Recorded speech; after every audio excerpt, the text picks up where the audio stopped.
Hey, good afternoon, friends. Today is Saturday, August the 24th or the 24th, 2024, and the time now is 3:26 p.m. Africa continues to make history. Africa continues, as the rest of the world, to experience lots of things domestically. Therefore, there has been lots of headlines and trends throughout the continent of Africa. However, for this video or talk or program, I am going to focus on three topics of discussion, and I'm going to talk about them briefly. Now, this is episode 2 of the playlist series, Trends and Headlines in African Politics, Culture, and Domestic Affairs. Once again, this is episode 2 of the playlist series, Trends and Headlines in African Politics, Culture, and Domestic Affairs. Basically, in this playlist, you will find videos and talks or programs, however you want to say it, that discuss topics that are relevant to the domestic experience or experiences of the African people in each of the countries, regions, localities, and Africa in general. Now, the three topics of discussions are: number one, monkeypox. Monkeypox continues to make headlines in Africa and the rest of the world. Number two, Botswana. Botswana made history recently because the world's second largest diamond ever discovered was discovered in Botswana. And I remember looking at a picture and also looking at the video, watching the video of the Botswanan president. When the diamond was brought to him, when he saw the diamond, he said something such as, "God is good." Now, if you are an African and if you have been around Africans, you know that phrase, "God is good." It is traumatizing in that it is said every time. Our people and our culture are spiritual. Our people and their religion, you don't play with it. Now, "God is good" is a phrase or chant. God is good all the time, God is good. That all of us Africans, or at least many of us Africans, have heard throughout our lives and continue to hear throughout our lives. In fact, some of us probably hear such phrase or chant every day, especially if your family, your moms and dads and the older ones are hyper religious. They go off with the "God is good" all the time and all the time God is good. Now, looking at the video, when the president of Botswana was handed the diamond, he opened his eyes, looked at the diamond, and he said something such as, "God is good." When I saw that, what I said to myself is, who gave a fuck about God being good? We don't care about God being good. The question here is, you, the president of Botswana, are you good? You, the president of Botswana, are you good? You, the president of Botswana, are you good? You, the government of Botswana, are you good? You, the governments of Africa or African countries, are you good? Africa will grow, Africa will improve when our governments, when our presidents, our leaders are good. Africa is not going to grow because God is good. God has always been God. We have a bunch of civil wars in Africa. God has always been God. Our people are dying. God has always been God. Our moms and daughters and sisters and aunts and women are dying during childbirth. Young kids are dying. God has always been good. Despite the fact that Africa is home to about 60% or more of the world's arable land, that is, the world's land that is good for farming, yet Africa import about 80 to 85% of the food that it consumes daily. God has been good, and that is still the reality of Africa. God has been good. Our leaders cannot stand up for Africa. God has been good. Bola Tinubu of Nigeria, leading ECOWAS, almost invaded Niger last year causing an all-out war in West Africa, which would have destroyed the lives of 400 millions of people. God has been good.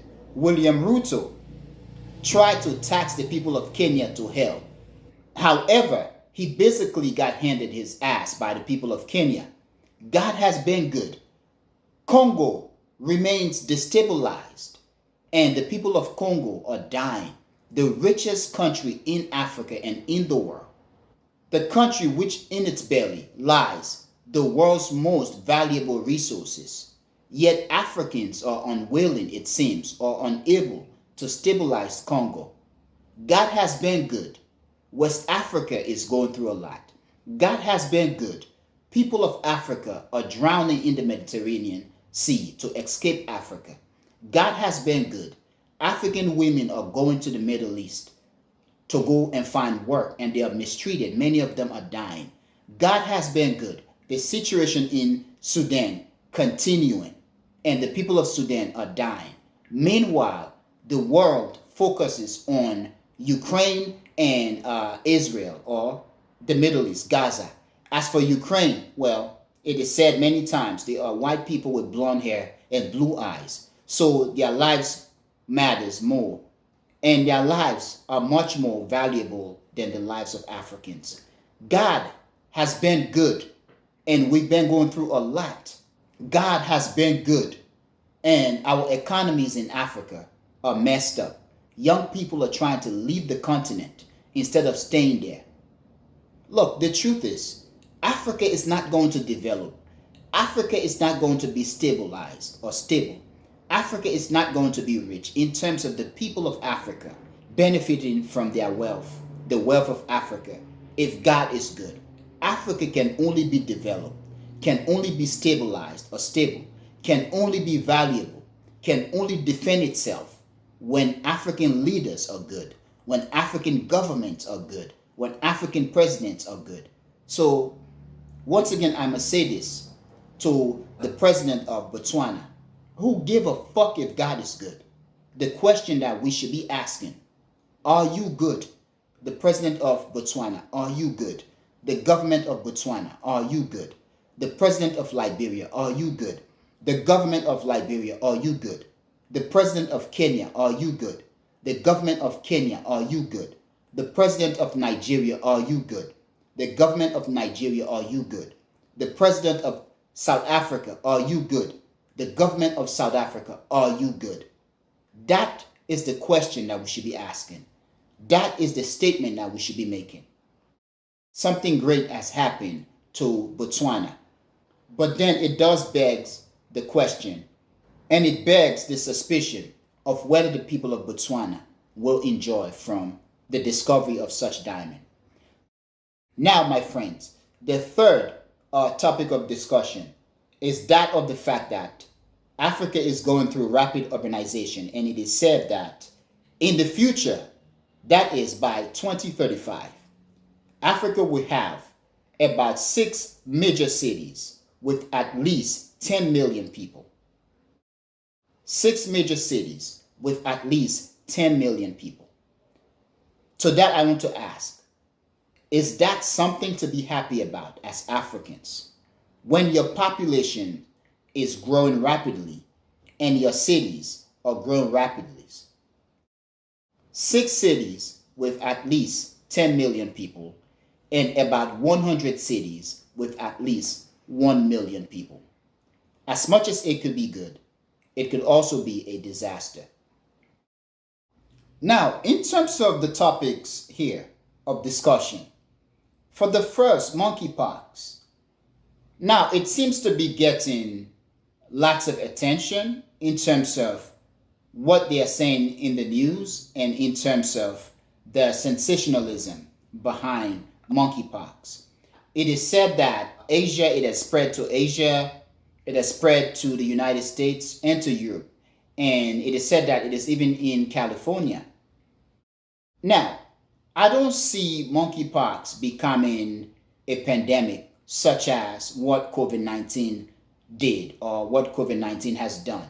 In fact, we are still going through the COVID-19 pandemic.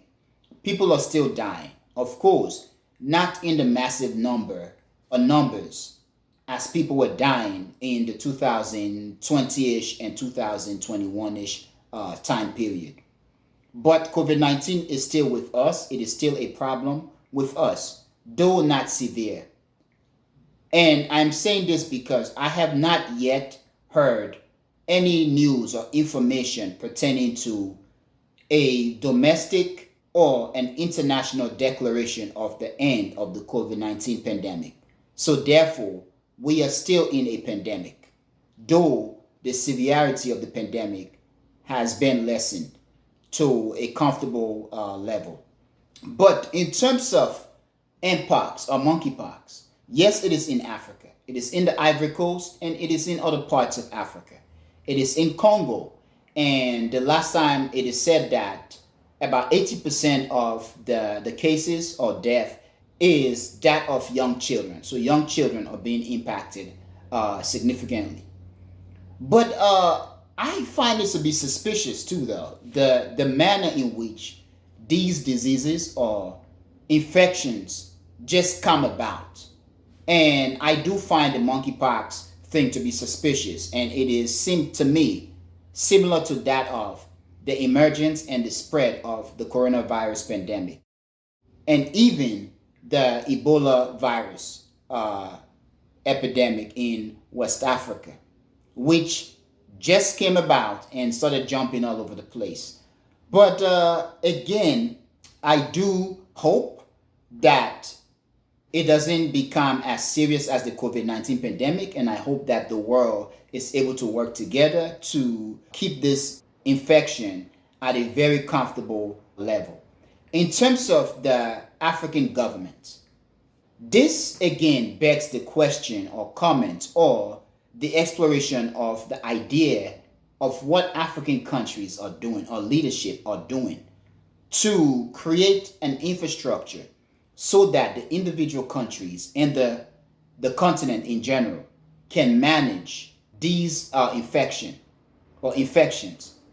Because given what is happening in Africa, given the urbanization, I just made a video or program or talk, however you want to say it, about the urbanization thing that is happening in Africa. And in fact, I'm going to be talking about it as well. It is said that by 2035, about 6 African cities will have a population of at least 10 million people or more.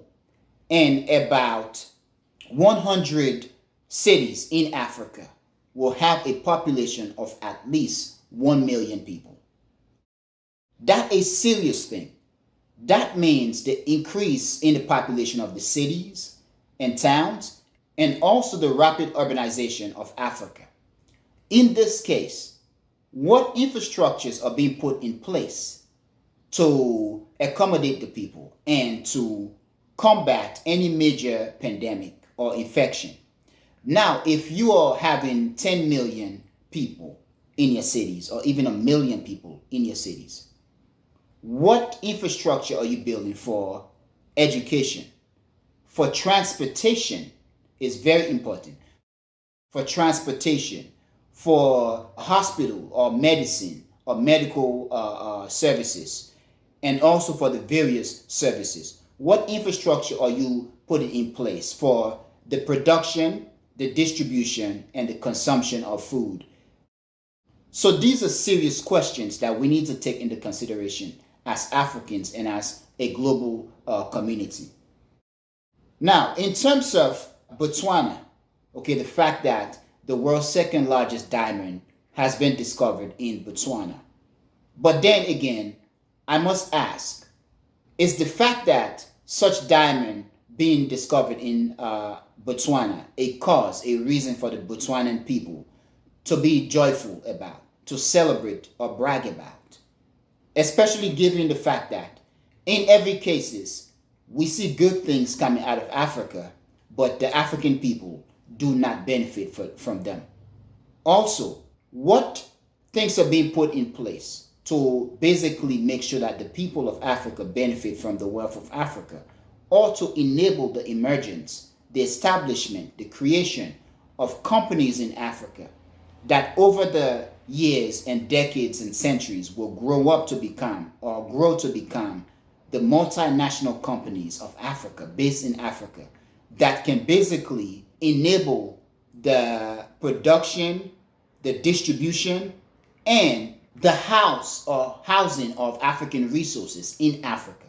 Basically, keep African resources in Africa so that the people of Africa and the various African countries, or Africa in general, can enjoy from its resources, and then to be able to sell African resources to the rest of the world at the full global price and not being undersold as Africans.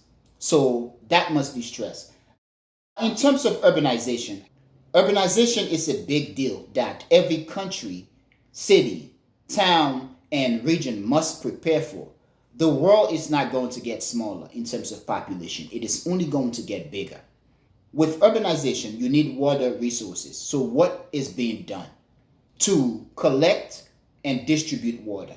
Whether we are talking about groundwater, rainwater, or in many cases, to even harvest and process seawater, salt water, so that it can become usable, drinkable for human, okay? Be consumable by human. That is another important question, because the world's population, and in this case, Africa's population, whether we are talking about in the urban areas, in the cities, or even in the localities, in the villages and the far remote areas, they are going to be increasing as well. If you're going to have 10 million people cities and 1 million people cities, I'm sure you're going to be having few hundreds or even few thousands villages. So in this case, urbanization or population increase is going to happen throughout the continent, throughout the countries, in every cities, towns, and localities as well. So what is being done to accommodate the people, to service the people in the future? And are the governments of the African countries taking into consideration the brilliance of the youth? Africa has become much more radical, but much more educated compared to the past, compared to even the 90s. Today, there are more Africans abroad who are studying and who are doing great things in Western institutions or international institutions. Nigerians are one such people who they are in every sectors of services in every part of the world. And they are very smart. The Ghanaians, the Kenyans, or East Africans are doing it. The South Africans and other West and Central and North and Eastern Africans are doing it. So what is being done to accommodate them, to bring them home, and to basically enable them with the right incentive to sell their brilliance to benefit Africa and the world? I'm going to end here, my friends. Please tell me what you think, and I want to hear what you think. But most importantly, I want to thank you for being a member of the Echoing Voice community, and I want to thank you a lot for watching the Echoing Voice. Peace.